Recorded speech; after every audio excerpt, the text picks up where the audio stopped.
समन्ता चक्रवालेषु अत्रा गच्छन्तु देवता सद्धम्मं मुनिराजस्य सुनन्तु सग्गमोक्कदं धम्मश्रवणकालो अयं वदन्ता धम्मश्रवणकालो अयं वदन्ता धम्मश्रवणकालो अयं वदन्ता नमो तस् भगवतो अरहतो सम्मा सम्बुद्धस्स नमो तस् भगवतो अरहतो सम्मा सम्बुद्धस्स नमो तस् भगवतो अरहतो सम्मा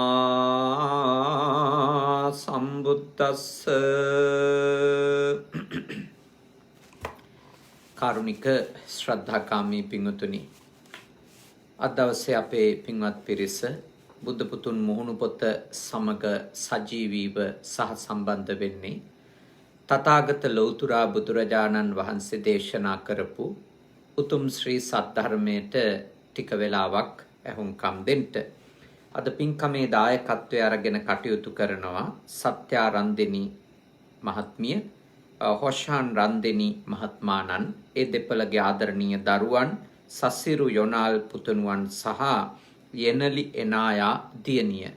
පින්කමේ අරමුණු අතර තියෙන්නේ අවුරුදු 6කට කලින් අභාවයටපත් නාත්තණ්ඩිය කොට්ටරාමුල්ල ප්‍රදේශයේ ජීවත් වූ සත්‍ය රන්දිනි මහත්මියගේ ආදරණීය පියාණන් පද්ම කුමාර විජේසිංහ රන්දිනි ව්‍යාපාරිකයෙක් ලෙස කටයුතු කරපු ජීවත් වුණු ආදරණීය පියාණන්ට පින් දෙන්නත් අවුරුද්දකට කලින් අභාවයටපත් ස්වාමි පුරුෂයාණන්ගේ පියාණන් හොෂාන් මහත්මයාගේ ආර්.කේ. යසරත්න විශ්‍රාමික නියෝජ්‍ය විදුහල්පතිතුමාට පින්පෙත් අනුමෝදන් කරන්නටත් බලාපොරොත්තු වෙනවා.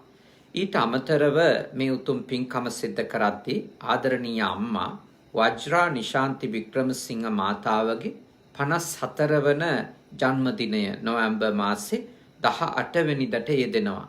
එතුමියට ආශිර්වාද කරන්නටත් නන්දා රණතුංග විශ්‍රාමික ගුරු මාතාව හොෂාන් මහත්මයාගේ ආදරණීය අම්මට ආශිර්වාද කරන්නත් මේ උතුම් වූ පුණ්‍ය කර්මයේදී ඒ දායකත්වයේ දරන පින්වත් පිරිස අපේක්ෂා කරනවා. එයත්ෝ මේ කාලේ ඉතාලියේ මගේ මතකයේ විදියට ජීවත් වෙන්නේ. ඒ වුණත් ආදරණීය තාත්තලා දෙන්නට පින් දෙන්න, ආදරණීය අම්මලා දෙන්නට ආශිර්වාද කරන්නට, ලංකාවටත් යෑමේම ටිකක් දුෂ්කර නිසා මේ කාලේ විශේෂයෙන් කල්පනා කරා මේ වගේ උතුම් පින්කමක්, ධර්ම දානමය පින්කමක් සිත කරන්නට ඕන කියලා. ඒ අනුව තමයි කාලයකට කලින් අපව අමතලා මේ දිනය වේලාව වෙන් කරවාගෙන බොහොම ශ්‍රද්ධාවෙන් ගෞරවයෙන් මේ උතුම් පින්කමට අවශ්‍ය කරන කටයුතු සම්පාදනය කළේ.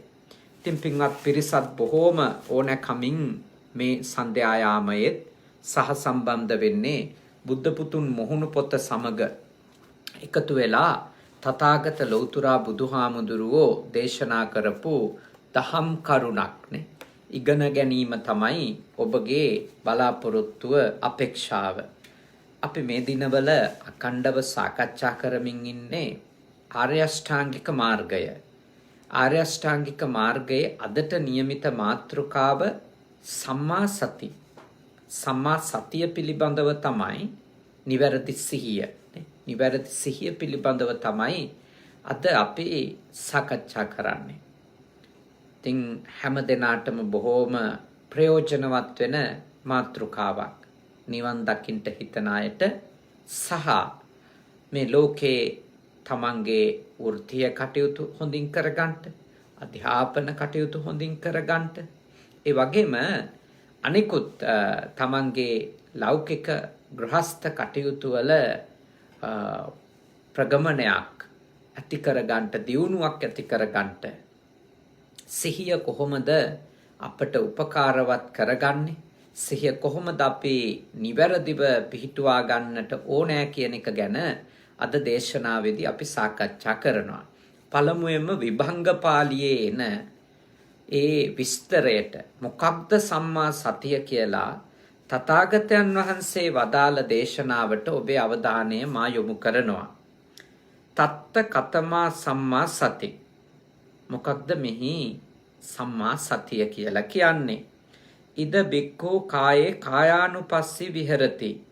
මහණෙනි, මේ ශාසනයේ භික්ෂුතෙම කෙලස් තවන වීරියෙන් යුක්ත වූයේ, සම්‍යක් ප්‍රඥාවෙන් යුක්ත වූයේ, සිහියෙන් යුක්ත වූයේ, මේ මහා භූත කයෙහි කය අනුව අනිත්‍ය ආදී වශයෙන් බලමින් වෙසේද.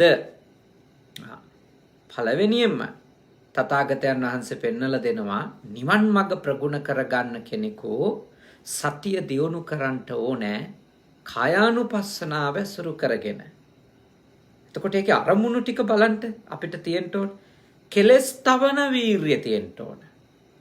මේ සිහිය ඇති කරගන්නට නම් අපට ඒ කෙලස් තවන, කෙලස් දමනය කරන, කෙලස් පාලනය කරගන්නවා කියන වීරිය ඇති කරගන්නට ඕනි. අපේ කායානුපස්සනාව ප්‍රගුණ කරගන්නට. ඒ වගේම මනා නුවණින් යුක්ත වූයේ.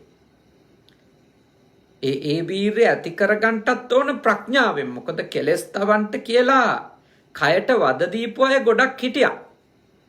අත්තකිලමතානුයෝගී. ඒගොල්ලොන්ටත් තිබුණු අරමුණ කෙලස් තවන එක. ඒගොල්ලෝ අජ වෘත, ගෝ වෘත, කුක්කුර වෘත, එළුවෝ වගේ, බල්ලෝ වගේ, හරක් වගේ කෑම කන්නේ, නිදාගන්නේ, හැසිරෙන්නේ මේ විදියට වෘත සමාදන් වෙලා කයට විශාල පීඩාගෙන දෙමින් හිටියා. මේ තථාගත ශාසනය උගන්වන්නේ කය පිළිබඳව සතිය දියුණු කරගන්න කියන එක. කය පිළිබඳව සතිය දියුණු කරගන්නට අවශ්‍ය කරන වීරිය ඇති කරගන්නට කියලා යෝජනා කරන්නේ තථාගත ශාසනේ. අර වගේ අත්තකිලමතානුයෝගී ඒ දර්ශනයේ තිබිච්ච අර්ථෙන් නෙමෙයි. ඒක හොඳට අවබෝධ කරගන්න ඕන. දැන් ඒගොල්ලොත් උත්සාහ කළේ කෙලස් තවන්න. හැබැයි එතන කෙලස් තවන්න කියලා ඒගොල්ලෝ මොනවද කළේ? ඒගොල්ලෝ ඇත්තටම කය තැව්වා. වටේට ගිනි මැල ගහගෙන මැද හිටියලු. රත් වෙච්ච ගල් තලාවලට වෙලා ඒගොල්ලෝ භාවනා කරාලු. ඒගොල්ලොත් උත්සාහ කරලා තියෙන මොකටද? කෙලස් තවන්න. භාග්‍යවතුන් වහන්සේත් කෙලස් තවන්ට යෝජනා කරනවා. හැබැයි මනා ප්‍රඥාවෙන්, සම්‍යක් ප්‍රඥාවෙන්, නිවැරදි නුවණකින්. එහෙම නැතුව මේ ශරීරේ වටේ ගිනි මැල ගහගත්තම කය තැවෙනකොට කෙලස් තැවෙනවා කියලා හිතන අඥානකමකින් නෙමෙයි. ඒක හොඳට අවබෝධ කරගන්න. සිහියෙන් යුක්ත වූයේ, හොඳ සිහියක් ඇතිව මේ මහා භූත කයෙහි, මේ මහා භූත කයෙහි කය අනුව අනිත්‍ය ආදී වශයෙන් බලමින්. අපේ මේ කය සැකසෙලා තියෙන්නේ මහා භූතයෝ 4කින්. භූතයෝ කිව්වන් අපේ ඔළුවට එන්නේ අර හොල්මන් ගැන අදහසක් නේ. භූත ආත්ම ගැන අදහසක් නේ. මෙතන කියන්නේ එවැනි අදහසක් නෙමෙයි. සතර මහා ධාතුන්, සතර මහා භූත කියන එක වචනෙන්ම හටගත් කියන එකනේ. හතර මොනවද? පඨවි, ආපෝ, තේජෝ, වායෝ කියන මේ සතර මහා ධාතුන්, සතර මහා භූතයින් කියන වචනේත් ධර්මේ පාවිච්චි කරනවා. එතකොට මෙන්න මේ සතර ධාතුවෙන් හැදිච්ච මේ කය පිළිබඳව අනිත්‍ය ලෙස, දුක්ඛ ලෙස, අනාත්ම ලෙස බලමින් වාසය කරනවද? අන්න එය අසුරින් පංචෝපාදානස්කන්ධ සංඛ්‍යාත ලෝකයෙහි ඇලෙන්නා වූ ලෝභය හා දෝමනස්ය දුරු කෙරේද. එතන මොකක්ද වෙන්න ඕන? මේ පංච උපාදානස්කන්ධ. මොකනවද පංච උපාදානස්කන්ධ කිව්වේ? රූප උපාදාන, වේදනා උපාදාන, සංඥා උපාදාන, සංඛාර උපාදාන, විඥාන උපාදානනේ. රූප, වේදනා, සංඥා, සංඛාර, විඥාන කියන පංචස්කන්ධයට උපාදානය වෙමින්. උපාදානය වෙනවා කියන්නේ මොකද්ද? දැඩිව බැඳෙමින්, දැඩිව ඇලෙමින් අපේ හිත මේ සසරට ගැට ගැහෙන ඒ ලෝභයත් ඊළඟට දෝමනස ගැටුමනේ. දෝමනස්සයත් දොම්නස ගැටුම දොම්නසේ සොම්නස තුල තියෙන තණ්හාවනේ. දොම්නස තුල තියෙන ද්වේෂය. ද්වේෂයත් ඒ කියන්නේ ඇලීම් ගැටීම් දෙක දුරු කරනවද? අන්න ඒක තමයි කයානුපස්සනාව තුල පිහිටලා සිහිය දියුණු කරනවා කියන එකේ මූලික අරමුණ. කෙනෙක් කයට සිහිය පිහිටුවීමෙන් අපේක්ෂා කරන්නට ඕනි ඉලක්කය අරමුණ තමයි කය කෙරෙහි අවධානයෙන් ඉඳීමෙන් මේ කයෙහි පවතින වෙනස් වෙන සුළු බව දැකීම, අනිත්‍යතාවය දැකීම, ඒ දෙයට බැඳෙන්න දුක නිර්මාණය වෙන ආකාරය නුවණින් දැකීම. ඊළඟට මේ කයෙහි මේ පඨවි ආපෝ තේජෝ වායෝ කියන ධාතුන්ගෙන් සැකසීලා තිබෙන මේ කයෙහි මම මගේ කියලා දැඩිව ගන්නට, ඇලෙන්ට, බැඳෙන්ට, ආත්ම වශයෙන් ගන්නට කිසිවක් නොමැති බව නුවණින් අවබෝධ කිරීම. ඒක තමයි ලෝභය අඩු වෙන්නත්, දෝමනස්සය අඩු වෙන්නත්. මේ සසරට තියෙන ඇලීම පියවරෙන් පියවර අඩු වෙලා යන්ට උපකාරවත් වෙන සිහිය පිහිටන්නේ තෙන්දී. සසරෙන් නිදහස් වෙන්න උදව් වෙන සිහිය අප තුල දියුණු කරගත්ත වෙන්නේ ඒ ආකාරයට බලන්ට සිහිය දියුණු කරගත්තොත්. නැත්තම් අපි කය දිහා බලනවනේ, උදේට මූණ හොදලා කණ්ණාඩිය ගාවට ගිහිල්ලා වත්සුණු තවරලා සුවඳ විලවුන් ශරීරයෙහි ගල්වලා මිනිස්සු කණ්ණාඩියෙන් තම සිරුර දෙස බලනවා. ඒ බලන්නේ සිරුරේ අනිත්‍යතාවයවත්, සිරුරේ ඒ අනිත්‍යතාවයට අයිති මේ කය නිසා ඒට බැඳුනොත් පවතින දුකවත්, මේ කයේ කිසිම කොටසක්, මේ රූපයට අයිති කිසිම කොටසක් මමය, මගේ ආත්මය කියලා අල්ලගන්න බැරි කතාවක්වත් කවුරුත් උදේ පාන්දර කණ්ණාඩිය ගාවට ගිහින් බලන්නේ නැහැ. කවුරුත් බලන්නේ තමන්ගේ හැඩ වැඩ ටික. ඒ අතරේ හිත කලබල වෙනෝ, දෝමනස්ස උපදිනවනේ. ඔන්න සුදු පාට වෙච්ච ගස් දකින්නකොට, කෙස් ගස්සෝ රැවුල් කොට හෝ දකින්නකොට සුදු පාට වෙලා, දත් ටික තව තවත් විකෘති වෙලා දකින්නකොට, හැම රැලි වැටිලා දකින්නකොට, රෝම කූප ඔක්කොම ඉදෙමින් යනවා දකින්නකොට දෝමනස්ස නම් ඇති වෙනවා. දෝමනස්ස ඇති වෙනවා. දොම්නස අසතුට, අයියෝ මං ඉවරයි කියලා හිතෙන්න පුළුවන් කෙනෙකුට. ඊළඟට අනිත් පැත්ත පේනවා නම් වෙනදටත් වඩා හැමේ පැහැය උපවත් වෙලා,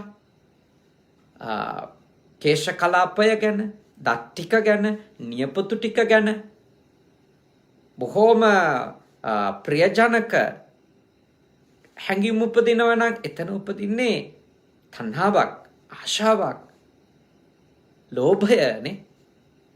එතකොට බුදුරජාණන් වහන්සේ කය පිළිබඳව සිහිය දියුණු කරගන්නට කියලා අපට යෝජනා කරන්නේ, කය පිළිබඳව සතිමත් බව පවත්ව ගන්නට කියලා කියන්නේ අපි ආස රූප රාමුව දකින්නට නෙමෙයි. බුදුරජාණන් වහන්සේ අපිට කය පිළිබඳව සතිය දියුණු කරගන්නට කියලා යෝජනා කරන්නේ කයෙහි පවතින ඇත්තම ස්වභාවය දකින්න. නිවැරදි සතියක් දියුණු වෙනකොට කෙනෙකුට යථාර්ථය අවබෝධ වෙනවා. එතකොට අපේ අර තියෙන මුරණ්ඩු සිතුවිලි ටික දමනය වෙන්න පටන් ගන්නවා. අපේ කයේ ශක්තිය ගැන, කයේ පැහැය ගැන, ආකර්ෂණය ගැන පේනකොට දකිනකොට අපට උපදිනවා තණ්හාව, මාන්නේ, උටඟුකම. කොච්චර දේවල් උපදිනවද මිනිස්සුන්ට තමන්ගේ කයෙහි තියෙන මේ ලස්සන පැත්ත බලනකොට. ඊළඟට ඒකට වසඟ වෙලා තමන්ගේ කය ලස්සන කරගන්න වීරිය කරන එක්කෙනෙකුට ඔන්න පේනවා අරහෙන් මහත් වෙලා මෙහෙන් මහත් වෙලා කෙට්ටු වෙන්න ඕන ගානට වඩා කෙට්ටු වෙලා අන්න එතකොට උපදින්නේ ආසාවෙන් කණ්ණාඩිය ගාවට ගිය එක්කෙනාට තමන් අකමැති එකක් කණ්ණාඩියෙන් පෙනුනොත් ද්වේෂය, දෝමනස්සය. එතකොට ඒ ක්‍රම දෙක ඇතුලේ අපි ආස දේ වුණොත් තෘෂ්ණාවත්, ආස නැති දේ වුණොත් ද්වේෂයත් ඉපදෙමින් අපේ සසර ගමන තව තවත් දික්වෙන්ට අපේ මනස සැකසෙනවද නැද්ද? සැකසෙනවා. එතකොට අපිට සසර ගමන කෙටි කරගන්න ඕනි නම් භාග්‍යවතුන් වහන්සේ දේශනා කරනවා ඔබගේ සතිය දියුණු කරන්ට, ඔබගේ අවධානය දියුණු කරන්ට කයෙහි පවතින යථාර්ථය දකින්නට, කයෙහි පවතින සැබෑ ස්වરૂපය දකින්නට. හැබැයි මෙය ඍජුවම පැවිද්දන් විසින් අවධානය යොමු කළ යුතු අංගයක්.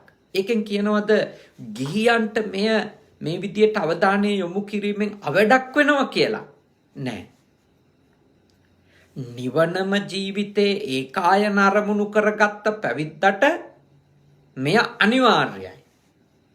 හැබැයි ගිහියෙකුට උනත් තමන්ගේ අනවශ්‍ය තරම් වූ ආවේගයන් පාලනය කරගන්නට, අනවශ්‍ය තරම් වූ තමන්ටත් හිංසාවක් වෙන, අනුන්ටත් හිංසාවක් වෙන ද්වේෂය, රාගය, මේ ආදී අසීමාන්තිකව තමන්ට සහ අනිකාට කරදරකාරී ලෙස වැඩෙන කෙලෙස් ටික පාලනය කරගන්නට මේ ක්‍රමවේදය තුල උපකාරයක් තියෙනවා. කෙනෙක් සිහිනුවණින් තම කය පිළිබඳව බලන්ට පටන් ගැනීම කියලා කියන්නේ ගිහි ජීවිතේ අසාර්ථක වෙලා යන කරුණක් වන්නේ නැහැ. මේ කයේ පවතින නිසරු බව, හිස් බව, අරුත්සුම් බව, తాවකාලික බව සිහි නුවණින් දකින කෙනාගේ ඇත්තටම කිව්වොත් ප්‍රඥාව දියුණු වෙලා එයාට උමතු නොවි, මානාධික නොවි, තමන් ගැන බොරු මනස්කාත හදාගන්නේ නැතුව ඇත්ත ඇති සැටියෙන් දකිමින් ඊටාම හොඳට තමන්ට ලැබිච්ච මේ කය පරිහරණය කරගෙන මෙලොව පරලොව දෙකටම යහපතක් කරගන්න පුළුවන්. යථාර්ථය දන්න කෙනාට එයාට වැඩක් වෙන්නේ නැහැ. එයාට යහපතක්මයි වෙන්නේ කයෙහි යථාර්ථය දැකීමෙන්. ගිහි ගෙදර ඉන්දියා කියලා එහෙම කිසි වැරද්දක් වෙන්නේ නැහැ. ඒ නිසා හොඳට අවබෝධ කරගන්නට ඕනේ. හොඳට ප්‍රඥාවෙන් මේ දේවල් තේරුම් ගන්න ඕනේ අපේ පින්වතුන්ලා. ගොඩාක් අය හිතනවා අයියෝ මේ මාතෘකාවෙන් මට මොකද්ද ගන්න තියෙන්නේ? නෑ, ඔබට ප්‍රයෝජනයි. අපි ඇඳුම් දෙකක් ඇඳලා හිටියට මම පැවිද්දට අදාළ ඇඳුම, ඔබ ගිහියට අදාළ ඇඳුම ඇඳලා හිටියට අපි කාගෙත් ඇතුලේ තණ්හාව නිසා උපදින්නේ දුකනේ. අපි ඇඳුම් දෙකක් ඇඳලා හිටියට අපි කාගෙත් ඇතුලේ ද්වේෂය නිසා උපදින්නේ දුකනේ, වේදනාවනේ, අසහනයනේ, කලකිරීමනේ. එතකොට අපි කාටත් දුකින් නිදහස් වෙන්න නම් ඇඳුම් මාරු කරාට ඒක ලොකු විප්ලවයක් වන්නේ නැහැ. අපි හිත දකිමින් අපි හිත හරි පැත්තට යොමු කිරීම, හරියට මේ අවබෝධය ඇති කරගෙන ප්‍රඥාව දියුණු කර ගැනීම ඇතුළේනේ අපේ ප්‍රශ්න විසඳ ගන්න අපිට පදනමක් හැදෙන්නේ. ඒ හින්දා මම ඔබට යෝජනා කරනවා පැවිදි භූමියටපත් වුණාම මේ ගමනට පහසුකමක් තියෙනවා. හැබැයි ගිහි ගෙදර ජීවත් වෙන කෙනාටත් මේ ධම ප්‍රගුණ කිරීමෙන් කයානුපස්සනාව තුළ උගන්වපු මූලික සංකල්පය, මේකේ කොටස් තියෙනවා ගොඩක් ගොඩාක් කොටස් තියෙනවා. කායානුපස්සනාව වඩන්ට ඕනි ආකාරයන් ගැන. ඒ සියල්ලම මම මෙහිදී සාකච්ඡා කරන්නේ නැහැ. මූලිකව මේ අර්ථය හරියට වටහාගෙන කය පිළිබඳව සතිමත් වුණොත්, මේ කයේ ඇත්ත දකින්න කෙනෙක් වුණොත් ඇත්තටම අපේ කෙලෙස් අඩු වෙනවා. අඩුම අපේ තියෙන නරක නපුරු ගති ටිකක් හරි අඩු වෙනවා. අපි මේ කය වෙනුවෙන් කරන්න යන අපරාධ ටික නවත්ත ගන්න පුළුවන්. අපි මේ කය සුවපත් කරන්න යන අනිත් අයට කරන වංචා වැරදි ඒවා ටික නවත්ත ගන්න පුළුවන් මේ කය පිනවන්න කියලා. මේ කය නඩත්තු කිරීම වෙනුවෙන් මිනිහෙක් කරන්න ඉඩ තියෙන අයහපත් දේවල් ටික ඒ මනුස්සයාගේ පාලනය කරගන්න පුළුවන් සිහිනුවණින් තමන් ගැන දකිනවන, තමන් දිහා බලනවන. ඒකයි මා ඔබට යෝජනා කරන්නේ මේ දේශනාවේ උගන්වපු මේ සතිය ඔබ දියුණු කරගත්තොත් ඒක ඔබේ ලෞකික ජීවිතේට අයහපතක් වෙන්නේ නැහැ, යහපතක් මිසක. යහපතක් වෙන්නේ ඔබට, සිතක් වෙන්නේ ඔබට. බුද්ධිමත්ව කය පිළිබඳව සැලකිලිමත් වෙනකොට ඔබට ඔබ ගැන හීනමානය ඇති වෙන්නෙත් නැහැ, අදිමාන්‍ය ඇති වෙන්නෙත් නැහැ. නැත්තම් කය පිළිබඳව යථාර්ථය දන්නේ නැති අය සමහරු හීනමානෙන් පීඩා විඳිනවා. කෙට්ටුයි, කොටයි, උසයි, මහතයි, සුදුයි, කළුයි ඔය ආදි වශයෙන් කය හින්දා කොච්චර හීනමාන තියෙද? කොච්චර අනිත් අයට තමන්ව සසඳ තැවෙනවද? ඊළඟට සමහර අය සුදුයි, ගානට උසයි, ගානට මහතයි, අර ශරීරයට වඩා මගේ ශරීරෙ මේ කොච්චර අදිමාන්‍ය හදාගෙන අනිත් අයව කොන් කරන්න, පහත් කරන්න, නොසලකා හරින්න, ශරීර කොටස් පදනම් කරගෙන නංගනන් කියලා අනිත් අයව පීඩාවට පත් කරන්න කොච්චර මිනිස්සු කටයුතු කරනවද මාන්නේ. ඒ ගති නැති වෙනවා. ඒක මේ ලෝකෙට හොඳ නැද්ද? ඒක මේ ලෝකෙට යහපතක් නෙමෙයිද කරන්නේ? අපි කවුරුත් සිහි කල්පනාවෙන් අපිට තියෙන කය දෙස බලනවා නම් ඒකේ යථාර්ථය අවබෝධ කරගත්තු කෙනාට හීනමානෙත් නැහැ, අදිමාන්නෙත් නැහැ. එයා දන්නවා මේ తాවකාලික නවාතැනක්. මේ කය නිසා උමුතු වෙන්න දෙයක් නැහැ. මොකද කොහොමත් උමුතු වෙන්න දෙයක් නැහැනේ. වේල් 3ක් දත් මදින්න නැතුව මූණ හොදන්න නැතුව හිටියොත් මේකේ ගන්න මෙලෝ සංසාරේ දෙයක් නැහැ කියලා ඔබ හොඳටම දන්නවනේ. එක වේල් 3ක් මූණ හොදන්න නැතුව ඉන්නකො තමන්ටම තමන් ගඳ ගහනවද නැද්ද කියලා බලන්න. ලෝකෙ ලස්සනම මනුස්සයාට වුණත් ඒක නෙමෙයි ඇත්ත. ඒක නෙමෙයි ඉරණම. ඒකයි ඔක්කොම මේ කයට සර්විස් එක අපි දෙන ගමන් අපිට මාන්නේ ලොකුකම් ඔක්කොම පෙන්වන්න පුළුවන්. අපි මේ කය පරිස්සම් කරන්න, නඩත්තු කරන වැඩ නැවැත්තුවොත් කය අපිට මුකුත් ලබා දෙන්නේ නැහැ. කය අපිට දුර්ගන්ධය ලබා දෙනවා, පිරියාව ලබා දෙනවා, ඔක්කොම ටික කය අපිට ලබා දෙනවා. අපිම තමයි මේ සාත්තු කර වෑයම් කර අපිට සතුටු වෙන්න පුළුවන් විදියට මේක නිර්මාණය කරමින්, ප්‍රතිනිර්මාණය කරමින් යන්නේ. ඉන්න හොඳට මේක අවබෝධ කරගන්න. මේක හොඳට තේරුම් අරන් ජීවත් වෙන්න. මේවා තේරුම් ගත්ත කියලා ගෙදර දාලා, නෝනා දාලා, මහත්තයා දාලා දුවන්න නෙමෙයි කියන්නේ. තේරුම් අරගන්න. එතකොට ගොඩාක් දේවල් පාලනය වෙනවා.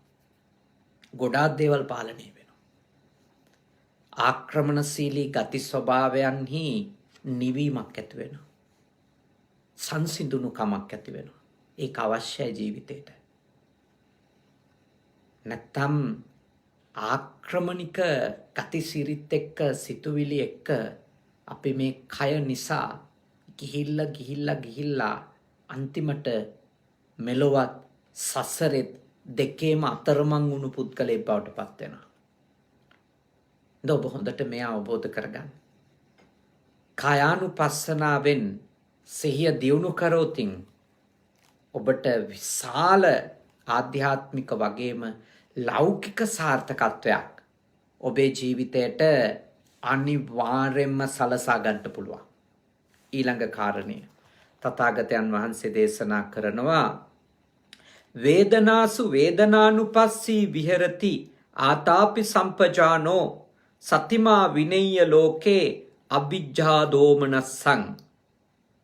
මොකද මේ කියන්නේ? ත්‍රිවිධ වේදනාවන්හි වේදනාව අනුව අනිත්‍යාදී වශයෙන් බලාද උපාදාන ස්කන්ධ සංඛ්‍යාත ලෝකයෙහි අල්මහා දෝමනස්සය දුරු කෙරේද කෙලස් තවන වීර්යෙන් යුක්ත වූයේ මනානුවණින් යුක්ත වූයේ සිහියෙන් යුක්ත වූයේ යුක්ත වූයේ එවැනි දැමුණු සිතක් සහිත කෙනෙකු බවට ඔබ පත් වෙනවා කියලායි කියන්නේ. මොකක්ද එහි අර්ථය? අපිට වේදනා තුනක් තියෙනවා. අපිට හම්බෙන අරමුණු හින්දානේ. ඇහැට හම්බ වෙන, කනට හම්බ වෙන, දිවට, නහයට හමු වෙන අරමුණු නිසා අපිට සුඛ වේදනා දැනෙනවා. දැන් බලන්න. ගොඩාක් අය හිතන බුදුදහමේ සැපයක් තියෙනවා කියලා පිළිගන්නේ නැහැ කියලා. බුදුදහමේ සැපයක් තියෙන බව පිළිගන්න සැප වේදනා, සුඛ වේදනා. කිසිම දෙයක සැපයක් නැහැයි කියලා අන්තගාමී අදහසක් බුදුදහමේ නැහැ. බුදුදහමේ උගන්වනවා පරමාර්ථ වශයෙන් ගැඹුරටම ගියොත් අන්තිමට තියෙන්නේ දුකක් තමයි මම කරගත්තොත් මගේ කරගත්තොත්. හැබැයි ආස්වාදයක් තියෙනවා. ඒකනේ අපිට සමහර රූපයක් බැලුවම සැපයක් දැනෙන්නේ. හිතට සමහර ශබ්දයකින් සැපයක් දැනෙන්නේ. සමහර රසකින් සැපයක් දැනෙන්නේ. එතකොට ඔබ අවබෝධ කරගන්න ඕන භාග්‍යවතුන් වහන්සේ දේශනා කරන වේදනාවන් තුනක්. අරමුණු හින්දා අපි ත්‍රිවිධාකාරයක වේදනා අපිට අත්විඳින්න ලැබෙනවා. සුඛ, ඊළඟට දුක්ඛ. සමහර රූප දිහා බලනකොට තරහක්, අසහනයක්, අකමැත්තක්, වේදනාවක්, කලකිරීමක්, එපා වීමක්, පිළිකුලක්, අප්‍රියාවක් ඇති වෙනවනේ. ඇති වෙනවා. ඊළඟට ඒ සමහර වේදනාව, සමහර ශබ්ද, සමහර රස, සමහර ස්පර්ශක මේ දුක්ඛ සහගත විඳීමක් තියෙනවා. දුක් සහගත විඳීමක් තියෙනවා. සමහර අරමුණු දැක්කට සැපක් දැනෙන්නෙත් නැහැ, දුකක් දැනෙන්නෙත් නැහැ. දැන් අපිට හමු වෙන හැම අරමුණක් නිසාම අපිට සැපයකුයි හෝ දුකකුයි හෝ දැනෙන්නේ නැහැනේ. සමහර ඒවා රූපයක් එච්චරයි. දකින්න පාරේ යනකොට අපිට ඔළුවේ වස් සටහනක් නැහැ. සංඥාවක් උපදින්නේ නැහැ. ඇති වෙන්නේවත් නැහැ. ඒ මොහොතේ මත ඇරෙනවා, මග ඇර උපේක්ඛා. සමහර ශබ්ද ඇහුනට ඇලීමක්වත්, ගැටීමක්වත්, සැපයක්වත්, දුකක්වත් දැනෙන්නේ නැහැ. ඒකට කියනවා උපේක්ඛා වේදනා. එතකොට මේ තුනෙන් එකක් එක්කවත් බුදුදහම යෝජනා කරනවා බැඳෙන්න එපා. බැඳෙන්න එපා. දැඩිව අල්ලගන්න එපා. දැඩිව අල්ලගත්තොත් සුඛ වේදනා නිසාත්, දුක්ඛ වේදනා නිසාත්, උපේක්ඛා වේදනා නිසාත් අන්න ආපහු භවය සැකසෙන්න පටන් ගන්නවා. භවය සැකසෙන්න පටන් ගන්නවා. උපාදාන කරන්න පටන් ගන්නවා. හොඳට අවබෝධ කරගන්න. උපාදාන කරගත්තොත් වටිනාකම් දෙන්න පටන් ගත්තොත් නේ සුඛ වේදනාවට වටිනාකමක් දෙනවා. එතනම දුක පටන් ගන්න නැත්තේ. දුක්ඛ වේදනාවට වටිනාකමක් දෙනවා. කෙනෙක් ආයි කොහොමද දුක්ඛ වේදනාවට වටිනාකම් දෙන්නේ? වයින් කරන්න ඕන, මේක නම් දකින්නම බෑ මගේ ඇහැට. මේ හඬ නම් මට ඇහෙන්නම බෑ. මේක නෑහෙන්න ඕනේ මට. මේ ස්පර්ශ මට නොලැබෙන්න ඕන. වටිනකම් දෙනවනේ. මනසින් වටිනකම් දෙනකොට එක පැත්තකින් ද්වේෂය වැඩෙනවා. තව පැත්තකින් තණ්හාව වැඩෙනවා. උපේක්ෂා වේදනාවට සීමාවක් නැතුව වටිනාකම් දෙන්න ගියාම මෝහය තමයි වැඩිපුර වැඩි වෙන්නේ. අවිද්‍යාව දියුණු වෙනවා. අඥානකම දියුණු වෙනවා. ඔය උපේක්ෂාව කියලා කිව්වට ඒක හරියට විග්‍රහ කරගත්තේ නැතොත් ඒක මෝහයට යන ලක්ෂණයක්. ඔය ගොඩාක් අය අපි හරි උපේක්ෂා සහගතයි කියලා කිව්වට මේ ලෝකේ අවබෝධයක් නැතුවනේ කියන්නේ. ඒ ගොඩාක් වෙලාවට මෝහයේ තිබෙන අභ්‍යන්තරික ස්වභාවයක් තමයි උපේක්ෂාව කියන එක. මෝහයේ තියෙන තේරෙන්නේ නැති ඉඳම තමයි. අඥානකමත් එක්කම තමයි ගොඩාක් වෙලා අවබෝධයෙන් ඇති වෙන උපේක්ෂාව නෙමෙයි මේ කියන්නේ. ගොඩක් අයගේ. ගොඩක් අය උපේක්ෂා සහගතව ඉන්නවා කියන එකේ ඇත්තම අදහස තමයි ඒගොල්ලෝ ඉන්නේ තේරෙන්නේ නැතුව දේවල්. ඔය මෝහ සිත් ගැන අභිධර්මයේ උගන්වනවනේ. මෝහ සිත්වල මෝහය ගොඩාක් වෙලාවට උපේක්ෂාවත් එක්ක තමයි යෙදිලා තියෙන්නේ. පටල ගන්න එපා. මොකද හේතුව සතර බ්‍රහ්ම විහරණ වලත් මෙත්තා කරුණා මුදිතා උපේක්ඛා කියලා බ්‍රහ්ම විහාරයක් තියෙනවා. මේවා හරි සියුම් සංකල්ප. මම ඒවයි ඔබ ගැඹුරට අරන් යන්නේ නැහැ. හැබැයි මේ වේදනාවන් තුනේනේ සුඛ දුක්ඛ උපේක්ඛා කියන අපිට ඇහැයි රූපෙයි හිතයි එකතු වෙනකොට කනයි ශබ්දෙයි හිතයි එකතු වෙනකොට එන දැනෙන දේ විඳින දේ අපි කියන වේදනා කියලා. අන්න ඒ වේදනාවන් එක්ක සැප සහගත බවක් තියෙනවා, දුක් සහගත බවක් තියෙනවා සමහර වෙලාවට උපේක්ෂා සහගත බවකුත් තියෙනවා. එතකොට භාග්‍යවතුන් වහන්සේ දේශනා කරන්නේ මෙන්න මේ කියන ත්‍රිවිධ වේදනාවන් දිහා බලන්න ඕන. සුඛ වේදනාවත් අනිත්‍යයි. ඒ අනිත්‍යතාවයේ සිහියෙන් දකින්න ඕන. ඒ වෙනස් වෙන්නේ නැහැ. දැන් අපිට සුඛ වේදනාව කොච්චරවත් ඇති වෙලා තියෙනවා. සමහර රූප නිසා, සමහර ශබ්ද නිසා. මම ඔබෙන් අහනවා එක කලෙක සමහර රූපයක් දකින්නකොට ආපු ඒ සැප සහගත වින්දනය තව කලකට පසුව ඒ රූපය දකින්නකොට ඒ විදියට වෙනවද? අවබෝධ කරගන්න. හොඳට මතක් කරගන්න. ගොඩාක් වෙලාවට ගෙවල් වල රණ්ඩු සරුවල් උනත් වෙන්න පුළුවන්. මොකටද? ඉස්සර වගේ මට කැමති නෑ, මට ආදරේ නෑ, මං ගැන කිසි හැඟීමක් නෑ. මේක අවබෝධ කරගන්න. අපි කොච්චර අනිකාගෙන් අපේක්ෂා කරත් අපිට අනිකා අඛණ්ඩව ආකර්ෂණය වෙලා ඉඳීවි කියලා අපේ කයට, අපේ හඬට, අපේ ස්පර්ශයට, අපෙන් ලැබෙන පහසට මේවට ආකර්ෂණය වෙලා ඉඳී කියලා අපි බලාපොරොත්තු වුණාට ඒ අනිකාට අපේ කය නිසා ලැබුණු ඒ සුඛ සහගත වේදනාව කියන එක පියවරෙන් පියවර මොකක් වෙනවද? වෙනස් වෙනවා. ඒක තමයි ඇත්ත. එතකොට අප නිසා අනේකාට දැනුණු දේත් අනේකා නිසා අපට දැනුණු දේත් වෙනස් වෙනවා. අපට අපේ කය දිහා දකිනකොට ඇති වුණු හැඟීමත් අපිට අනිකාගේ කය දිහා දකිනකොට ඇති වුණු හැඟීමත් දෙකම වෙනස් වෙනවා. හැම එකක්ම වෙනස් වෙනවා. ඒකයි භාග්‍යවතුන් වහන්සේ වදාළේ මේවයි මේ අමුතු නැති එකක් ආරෝපණය කරලා අනිත්‍ය බලන්න කියන්නේ නෑ. තියෙන අනිත්‍යතාවය දකින්න. තියෙන අනිත්‍යතාවය. පවතින අනිත්‍යතාවයනේ. මේක හොඳට තේරුම් ගන්න. පවතින අනිත්‍යතාවය දකින්න. බලහත්කාරයෙන් දකින්න එකක් නෙමෙයි තියෙන්නේ. මේ කයත් එක්ක ගැට ගැහුණු මේ අනිත්‍යතාවය ඔබ හොඳට සිහි නුවණින් දකින්න ඕන.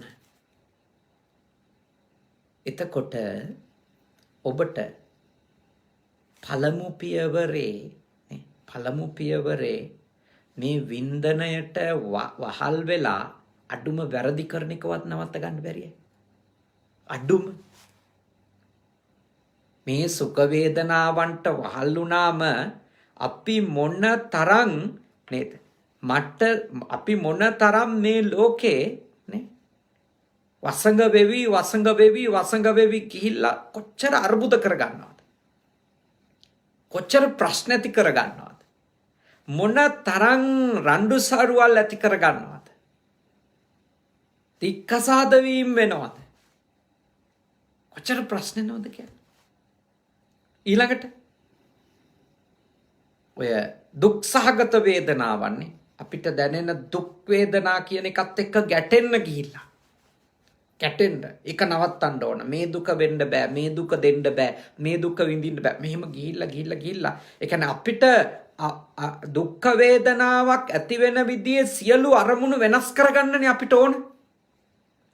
සියලු අරමුණු වෙනස් කරගන්න ඕන අපිට. සැපක් දැනෙන්නේ නැති දුකක් දැනෙන සියලු ඒවා වෙනස් කරගන්න අපිට ඕන. කොච්චර ගැටෙනවද? මොන තරම් ගැටෙනවද ඔය කාරණාව වෙනුවෙන්? ඒ වෙනුවට බුදුදහම යෝජනා කරනවා ඔබ බලන්න ඔබට ඇති වෙන ගැටීමත් වෙනස් එකක් නෙමෙයිද, වෙනස් වෙන එකක් නෙමෙයිද කියලා සිහිනුවණින් බලන්න.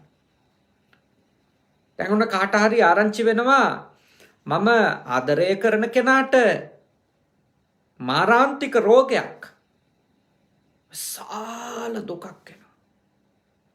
නිින්ද යන්නේ, ආතතිය හට ගන්නවා, කන්න බෑ.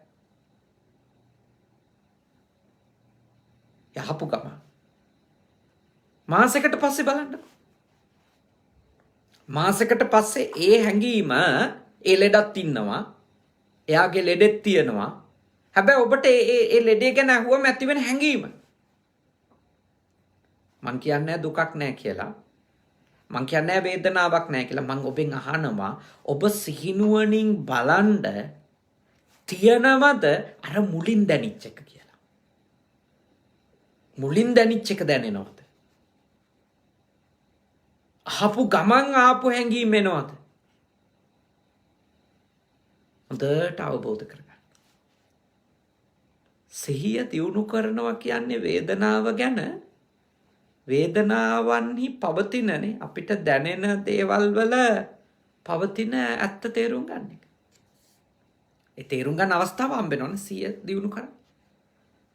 නැත්තම් අපි සිතුවිල්ලෙන් සිතුවිල්ලට මාරු වෙවි දවස් යනවනේ. අපි දන්නේම නැතුව අපි වයසට ගිහිල්ලා ලෙඩ වෙලා මරණය දක්වාම අපි මුකුත් දකින්නේ නැහැ. අපි මුකුත් තේරුම් ගන්නෙත් නැහැ. එනේන සිතුවිල්ලේ කලින් කලට වහලෙක් වෙලා අපි පිස්සු වැදිලා වගේ යනවා. මේක හොඳට අවබෝධ කරගන්න. මේක හොඳට ඔබ තේරුම් ගන්න. මෙය වීර්ය කරොත් අවබෝධ කරගන්න බැරි ධර්මයක් නෙමෙයි. භාග්‍යවතුන් වහන්සේ අපිට අවබෝධ කරගන්න පුළුවන් ටික තමයි දේශනා කළේ. උන්වහන්සේ අවබෝධ කරගත්තු දේවල් වල ප්‍රමාණය කියලා නිම කරන්න බෑ. අර ඇටේරියා වනයේ තියෙන ගස්වල කොළතරම් විශාල ප්‍රමාණයක් අවබෝධ කරා. හැබැයි අපිට උන්වහන්සේ දේශනා කළ අපිට දුකින් නිදහස් වෙන්න අවශ්‍ය ටික. අපි තේරුම් ගත යුතු ටික. ඒ උන්වහන්සේ අපිට වදාළ. ඉතින් මේවා අපිට තේරුම් ගන්න බැරි නම් දේශනා කරන්නේ නැහැ. අපිට තේරුම් ගන්න පුළුවන්. මම අර ඔබට කලින් ඊයේ නෙමෙයි පළමුදා සිකුරාදා දේශනාවේදී මම කිව්වා ඔබට ඕනෑකම කියලා එකක් නේද? ඕනෑකම නැතුව මුකුත් කරන්න බෑ කියලා. ඒක YouTube එකේ තියෙන බුද්ධ පුතුන් channel එකට ගිහිල්ලා බැලුවොත් ඕනෑකම නැතුව කිසිම වීරියක් ගොඩනගන්න බෑ කියන එක මම ඔබට පෙන්වලා දුන්නා තථාගත ධර්මයෙන්. සම්මා වායාම ගැන කියද්දී. මේ ඕනෑකමත් එක්ක තමයි අපිට මේ යථාර්ථය පේන්නේ. මම ඔබට යෝජනා කරන්නේ පැවිද්දෙකු වේදනාවේ යථාර්ථය දකිමින් ඒ වේදනාවේ තිබෙන తాවකාලික බව, නිසරු බව, හිස් බව දකිමින් පැවිද්දෙකුට යන්න පුළුවන් දුර විශාලයි. එකෙන් කියන්නේ ගිහියෙකුට කිසිම දෙයක් ගන්න බෑ කියලා මේකේ. ගිහියෙකුට අඩුම මේ සතිය තියෙන එක පන්සිල් පද පහ රැක ගන්න උදව්වක් වෙනවා. පන්සිල් පද පහ රැක ගන්න ගිහියෙකුට මේ සිහිය උදව්වක් වෙනවා. මොකද මිනිස්සු පන්සිල් නෙමෙයි එක සිල් පදයක්වත් රැක ගන්න මිනිස්සුන්ට බැරි. මිනිස්සු මේ සිතුවිලි වල වහල්ලු වීම නිසා. යථාර්ථය දකින මිනිස්සයාට මේ සිතුවිලි සම්පූර්ණයෙන් නැති කරන්න බැරි වුණත් කය පිළිබඳව තියෙන සිහියත් දැනුවත්කමත් නිසා, සතිමත් බවත් දැනුවත්කමත් නිසා, ඊළඟට වේදනාවන් පිළිබඳව තියෙන සතිමත් බවත් දැනුවත්කමත් නිසා අඩුම අර තියෙන උග්‍ර වියරු ආවේග තුනී වෙනවා. එතකොට සීලය රැක ගන්න ලේසියි. ඒකයි මේ සතිය ඔබට හැම දෙයකටම උදව් කරන ධර්මය. සතිය හැම දෙයකටම උදව් කරනවා. ඊළඟ කාරණය තථාගතයන් වහන්සේ දේශනා කරනවා සිත පිළිබඳවනේ. සිත පිළිබඳව චිත්තේ චිත්තානුපස්සී විහෙරති ආතාපි සම්පජානෝ සතිමා විනෙය්‍ය ලෝකේ අභිජ්ජා දෝමනස්සං. මොකක්ද ඒ අර්ථය උනේ? තථාගතයන් වහන්සේ අපිට දේශනා කරනවා යම් කිසි කෙනෙක් කෙලස් තවන වීරියෙන් යුක්ත වූයේ මනා සිහිනුවණින් යුක්තව සරාගාදී චිත්තයෙහි සිතට අනුව අනිත්‍යාදී වශයෙන් බලාද උපාදානස්කන්ධ සංඛ්‍යාත ලෝකයෙහි අල්මහා දෝමනස්ය දුරු කෙරෙයිද.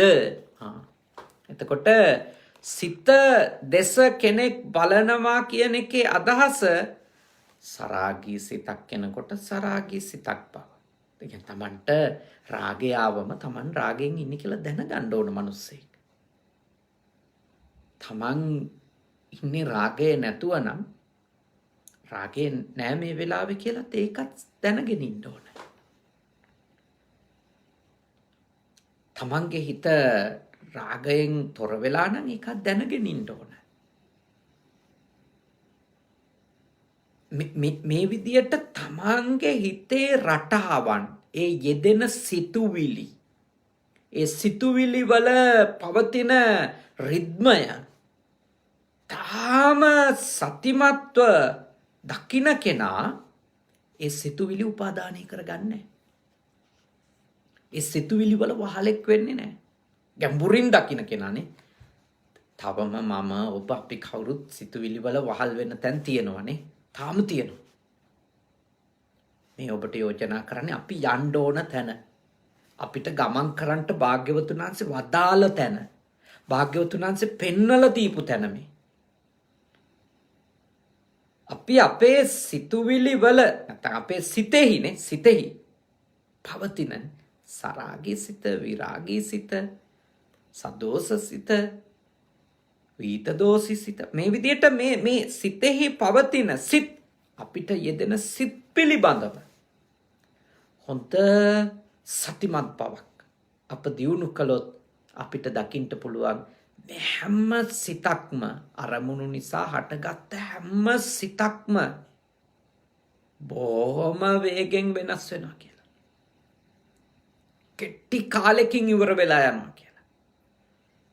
ඒ ඇති වෙන හිත් එකක්වත් තමන් වසඟයේ පවත්ව ගන්න, අල්ලලා තියාගන්න, බැඳ ගන්න දැඟලුවට බෑ කියලා. දැඟලුවට බෑ කියලා අවබෝධ වෙනවා. ඒ අවබෝධය ඇතුලේ තමයි අපි අනුන්ගේ හිත් අපේ කරගන්න, මිනි මරා ගන්න යන ගමන නවතින්නේ. අපිට වැටහෙනකොට අපේ හිතේ ඇත්ත කතාව දරුවෝ, සැමියා, බිරිඳ, නෑදෑයෝ, අම්මා, තාත්තා ඔය කාගේවත් හිත අපේ වසඟේ තියාගන්න යන්නේ නැහැ. මොකද අපිට යථාර්ථය අවබෝධ වෙනවා අපේ හිත අපේ වසඟේ තියාගන්නත් බෑ කියලා. අපිටවත් අපිව අපේ හිත අපිට ඕන විදියට තියාගෙන ඉන්න බෑ කියන යථාර්ථය තේරුණාම පළවෙනිම දේ තමයි සිහි විකල් වෙලා බැඳෙන එක නවතිනවා ආසාවෙන්. ඇති වෙච්ච සිතට සිහි විකල් වෙලා බැඳෙන එක නවතිනවා. ආසාවෙන් බැඳෙන එක. ඊළඟට ද්වේෂයෙන් ගැටෙන එක, උමතු වෙලා ගැටෙන එක. වෛර කරගෙන, ක්‍රෝධ කරගෙන, මරාගෙන මැරෙන්න යන එක. ඒක නවතිනවා. දත් විලිස්සගෙන, කෙහෙ කඩාගෙන දඟලන එක නවතිනවා. ඒ අවබෝධය ඇත්ත තේරෙනකොට මගේ සිතෙහි අන් අයගේ සිතෙහි පවතින යථාර්ථය ඕකයි කියලා වැටහෙනකොට ගොඩක් දේවල් වෙනස් වෙනවා. ගොඩක් දේවල්. සිහිය තමයි ඕනේ. තමන්ගේ හිතේ ඇතිවෙන සිතුවිලි දිහා සිහියෙන් බලන එක. සරලව මම ඔබට යෝජනා කරනවා. ඔබේ සිත ද්වේෂයෙන් තියෙන වෙලාවට අඩුම මං ඉන්නේ තරහෙන් කියලාවත් දකිනවනේ. අපිට ඕනෑම අරමුණක් නිසා ආසාවක් උපදින්න පුළුවන්. අපිට ප්‍රිය සුඛ වේදනාවක් ආසාවක් උපදින්න පුළුවන්. එතකොට තමන් දැනගත්තොත් මට ආසාවක් හැදීගෙන එනවා. අඩුම තමන්ගේ සීමාව ලකුණු කරගන්න පුළුවන්. තමන්ට කාමාශාවක් පහළ වෙනවා. අඩුම තමන් ඒකෙන් අනිකාට හිංසාවක් අපරාධයක් කරන්න නැතුව තමන් පෞකාරයෙක් නොවේ. තමන්ට යම් බිත්තියක් යම් රේඛාවක් නවතින තැනක් ලකුණු කරගන්න පුළුවන්. තමන්ට දකින්න ඕන. දැක්කේ නැතොත් මේ හිත කොහෙ ගිහින් නවතීද දන්නේ නැහැ. වාරිජෝව තලේ කිත්තෝ ඕක මෝකත උබ්බතෝනේ. හරියට වතුරෙන් ගොඩට දාපු මාළුවෙක් වගේ. මෙහෙට පනිනවා. අත්ෙන් අත්තට පැන දුවන දුරට පනින ළඟට පනින වඳුරෝ වගේනේ. රෙලව් වගේ අපේ හිත. අරමුණු වලට පනින්නේ, අරමුණු කරා යන්නේ වේගෙන්. ඒක සිත්. එනිසා හොඳට ඔබ අවබෝධ කරගන්න. දකින්න, සිහියෙන් දකින්න, සිත දකින්න. අන්තිමටම තථාගතයන් වහන්සේ අපට පෙන්වලා දෙනවා සිව්වෙනි කාරණය. ධම්මේ ධම්මානුපස්සී විහෙරති ආතාපි සම්පජානෝ සතිමා විනේය අභිජ්ජා දෝමන ලෝකේ විනේය ලෝකේ අභිජ්ජා දෝමනස්සං අයං උච්චති සම්මා සති. මොකක්ද එහි අදහස් කරන්නේ?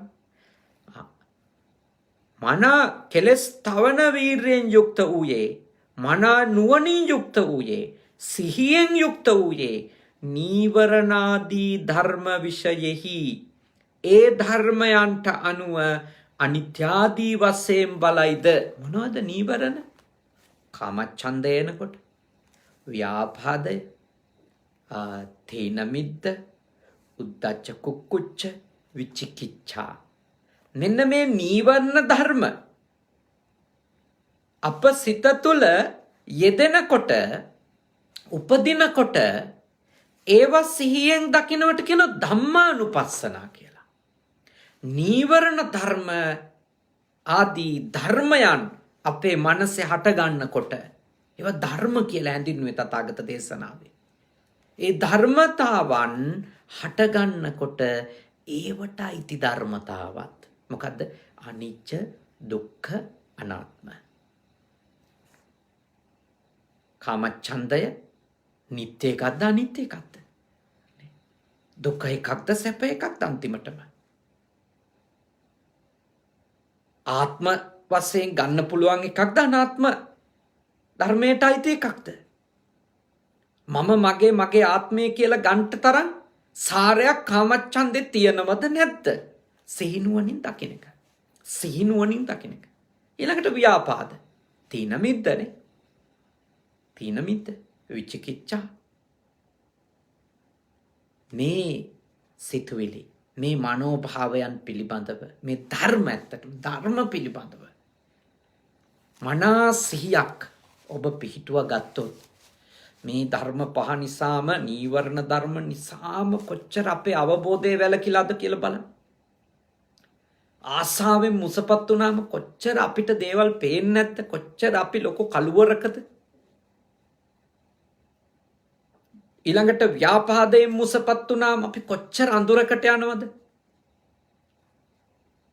තීන මිද්ද කිව්වේ නිදිමත, සිතේ සිතුවිලි වල පවතින අලසකම ඇති වුණාම, ඊළඟට උද්දච්ච කුක්කුච්ච,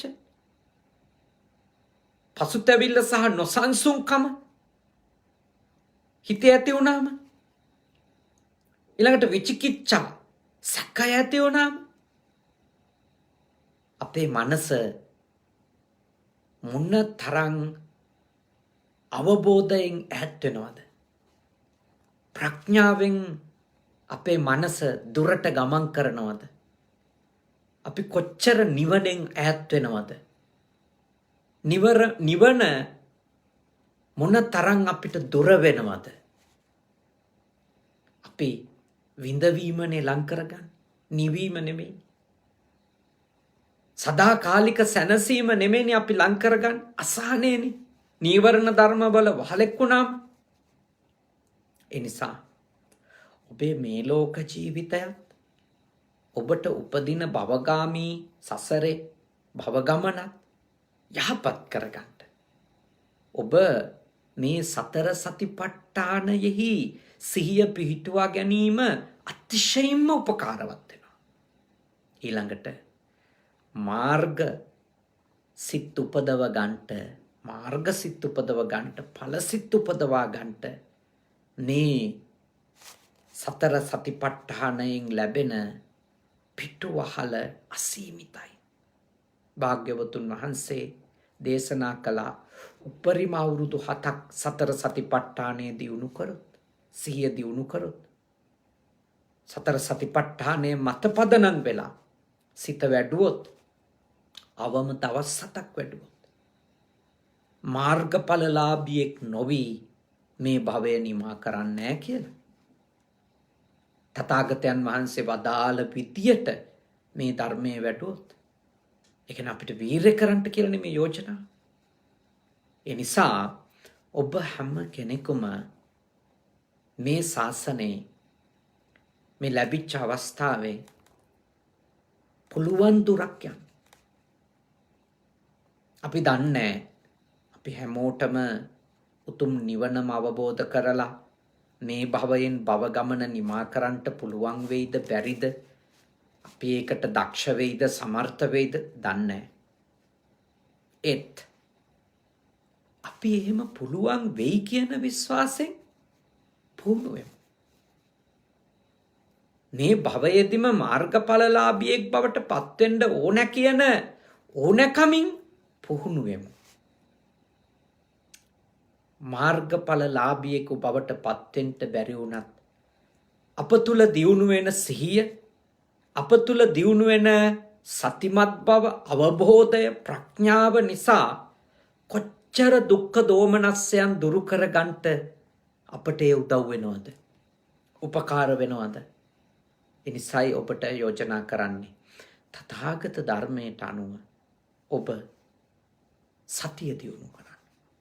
සම්මා සතිය ඔබට යහපත් මෙලොව ජීවිතයකුත්, නිවැරදි සිහිය පිහිටුවනකොට යහපත් උතුම් මෙලොව ජීවිතයකුත්, උතුම් පරලොව ජීවිතයකුත් ඒ විතරක් නෙමෙයි, ඉක්මන් භවයකදීම හෝ මේ භවයේදීම උතුම් නිවනත් සාක්ෂාත් කර ගන්නට විශාල උපකාරයක් වෙන ධර්මයක්. ඉතින් අද ඔබ සතිය ගැන සම්මා සතිය කියන උතුම් මාර්ගාංගය ගැන ධර්ම කරුණු බොහොමයක් ඉගෙන ගත්තා. ගැඹුරු මාතෘකාවක්. මෙහි කතා කරන්නට වෙනම මාතෘකා කතා කරන්නට කියොත් සතර සතිපට්ඨානය ඇසුරු කරගෙන මාස ගණනක දේශනාවලියක් ඒක. මම මේ කෙටියේ සංක්ෂිප්තව පැයක් ඇතුළත අත්‍යවශ්‍යම මූලික කරුණු කීපයක් තමයි ඔබට සඳහන් කළේ.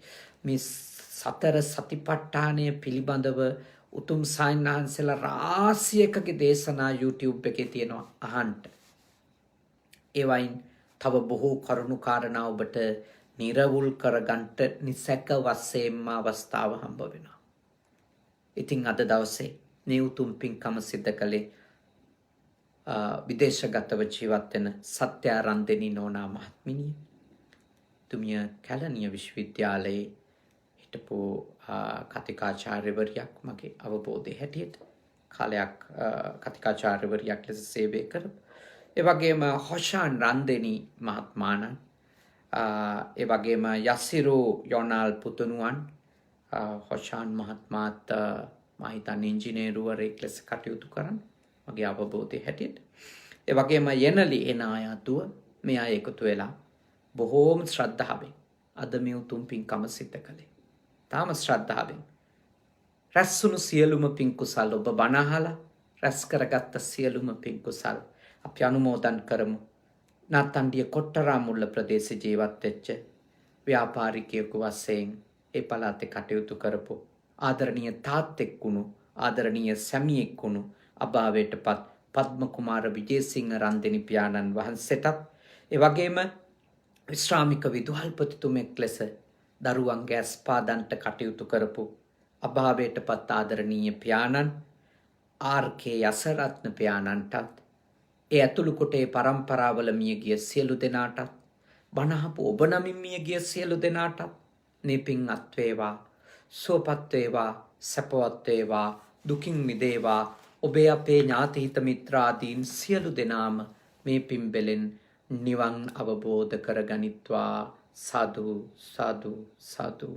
දෙවියෝ පින් අත් කරගනිත්වා. දෙවියන්ගේ ආශිර්වාදය 54 වන ජන්මදිනය සමරන ආදරණීය අම්මට, වජ්‍රානි ශාන්ති වික්‍රමසිංහ මාතාව, සත්‍යා නෝනා මහත්මියගේ අම්මා, නන්දා රණතුංග විශ්‍රාමික ගුරු මාතාවටත්, ඒ දෙපළට වගේම මේ පවුලේ සියලු දෙනාටත්, බණහපු ඔබටත්, ලංකාවාසීන්ට ලෝකවාසීන්ට වගේම කනගවා සුගත භාවනා මධ්‍යස්ථානයේ ඇතුළු සේනාසනත්‍රයාධිපති අපේ සහෝදර අතිපූජනීය හුඩ්ලුනික වැවේ සුදම්ම ස්වාමින් වහන්සේ, සේනාසනාධිකාරී අපේ සහෝදර තිපූජනීය අම්පිටිය සද්ධාවාස ස්වාමින් වහන්සේ ඇතුළු මහා සංඝ රත්නයටත් ඔබ අප හැම දෙනාටත් සියලු දෙවියන්ගේ ආශිර්වාදයෙන් නිදුක් බව ලැබේවා, නිරෝගී බව ලැබේවා, සුවපත් බව ලැබේවා. සියලු දෙනාගෙන ප්‍රාර්ථනාවන් සමෘද්ධ කරගන්නට දෙවියෝ උපකාර කරත්වා. උතුම් දෙවිවරුද නිවන් දකිත්වා. සාදු සාදු සාදු. අවසාන වශයෙන් ඔබ අප හැම දෙනාට, දෙවි දේවතාවුන්ට, මියගිය සියලුම ඥාතීන්ට මේ පින් කුසල් පාරමී වේවා. මේ භවයේ පුරාම සත්පුරුෂ ඇසුර ලැබේවා, කල්යාණ මිත්‍ර ඇසුර ලැබේවා, සතියම දියුණු වේවා. කායානුපස්සනා, වේදනානුපස්සනා, චිත්තානුපස්සනා, ධම්මානුපස්සනා තුලින් සතිමත් බවම සම්පජඤ්ඤයම දියුණු වේවා. මේ භවයේදීම හෝ ඉක්මන් භවයකදී නිවන් දකින්නට අපි හැමතෙම මේ ආපු දේශනාවෙන් රැස්වුණු කුසලය පාරමිතාවක් වේවා. සාදු සාදු සාදු. ආකාසට්ටා ච බුම්මට්ටා දේවා නාග මහිත්‍තිකා පුඤ්ඤන්තං අනුමෝදිත්වා චිරන් රක්칸තු ශාසනං. ආකාසට්ටා ච බුම්මට්ටා දේවා නාග මහිත්‍තිකා පුඤ්ඤන්තං අනුමෝදිත්වා චිරන් රක්칸තු දේශනං. ආකාසට්ටා ච බුම්මට්ටා දේවා නාග මහිත්‍තිකා පුඤ්ඤන්තං අනුමෝදිත්වා චිරන් රක්칸තු මම් පරන්ති තී. ඔබ හැම දෙනාම නිදුක් වෙත්වා, නිරෝගී වෙත්වා, සුවපත් වෙත්වා. සාදු සාදු සාදු.